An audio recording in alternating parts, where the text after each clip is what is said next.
Една година по формирањето, работата на Штипскиот совет не му е добра, тврди ВМРО. Како резултат на непрофесионалност, советничката група на СДС, уште при формирањето на советот, не ги испочитува законските прописи и одредбите од статутот на советот во делот на застапеноста на советниците во комисиите, кој резултираше со неприсутност на ВМРО-ДПМН на седниците на истите. Градоначалникот и советниците ја замојуваа јавноста со капитални проекти.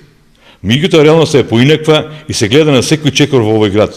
Почнатите проекти од ВМРО-ДПМН не се завршуваат, а нови капитални и инвестициски проекти скоро и да нема. СДС во својата изборна програма ветуваше буџет во кој граѓаните ќе земат активно учество и ќе го креираат зависно од нивните потреби. Меѓутоа, реалноста е сосема поинаква. Граѓаните немаат увид во буџетот на општина Штип, најверојатно поради тоа што во него веќе нема место за капитални проекти, туку само за нови партиски вработувања. Работата на јавните предпријатија во рамки на Советот е представена во позитивно светло.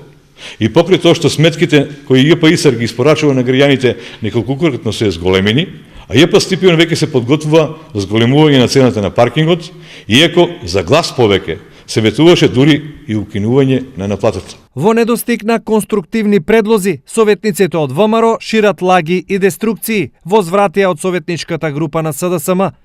Кога зборуваат за непрофесионалност, веројатно мислат на неодговорност и тоа од страна на советничката група на ДПМН, имајќи предвид дека тие се оние што не доаѓаат на седници на комисиите на Советот на штета на граѓаните кои го дале својот глас за нив. А што се однесува до почитување на законските прописи, во целости испочитуван Законот за локална самоуправа во делот што се однесува за формирање на комисиите на Советот. Во врска со капиталните инвестиции за најголем дел од најавените веќе е во завршна фаза или се завршени проектите за нив, а веќе е започната нивната реализација. Детската градинка во населба Сењак веќе е започната да се гради. Проектот за гасификација, проект за брана на Отиња, проект за конзулни паркинг места и слично се веќе во завршна фаза и наскоро ќе се почне со нивна реализација. Јавноста во делот на носењето и реализацијата на буџетот е многу поприсутна отколку што била било кога за време на ВМРО-ДПМН.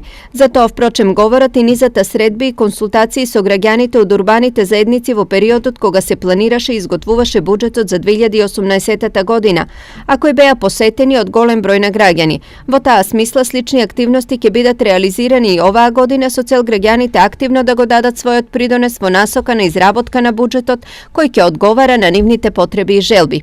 Што се однесува до работата на јавните предпријатија, за какво повеќекратно зголемување на сметките зборуваат кога истиот овој совет уште на почетокот на овој мандат донесе одлука за намалување на цената на водата за 5%.